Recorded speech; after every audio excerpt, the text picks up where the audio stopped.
జ్వరం వచ్చిందని ఆసుపత్రికి వెళితే ర్యాపిడ్ టీకా వేసిన ఘటన మహబూబ్ నగర్ జిల్లా దేవరకద్ర ప్రభుత్వ ఆసుపత్రిలో జరిగింది. దేవరకద్ర మండలం జల్సుపల్లికి చెందిన నాగరాజు అనే వ్యక్తికి జ్వరం వచ్చింది.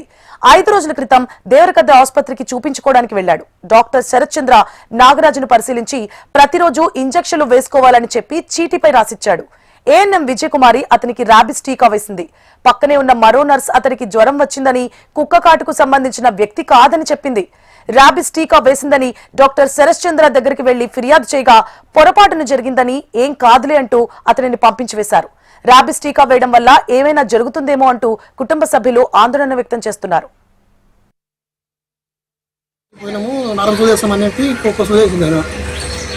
నాగరాజు మంచిపల్లి విలేజ్ దేవరకద్ర మండలం లేడీస్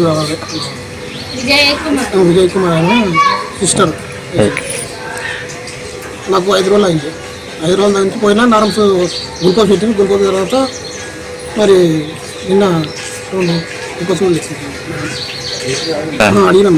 సార్ కూడా ఉన్నాడు. అడిగితే ఏం కాదు బాబు అని చెప్పినాం. మొన్న 3 రోజులు వేస్తాం. జ్వరం వచ్చి పోయినాము. నారమ్స్ వేస్తాం అనేది ఒక్క సూది వేసింది. నా పేరు నాగరాజు మంచిపల్లి విలేజ్ దేవరకద్ర మండలం లేడీస్ విజయ్ కుమార్ ఆయన సిస్టర్. నాకు 5 రోజులు అయింది. 5 రోజుల నుంచి పోయినా నారమ్స్ గ్లూకోజ్ పెట్టింది. గ్లూకోజ్ తర్వాత మరి నిన్న గ్లూకోజ్ అడిగినాం. సార్ కూడా ఉన్నాడు. అడిగితే ఏం కాదు బాబు అని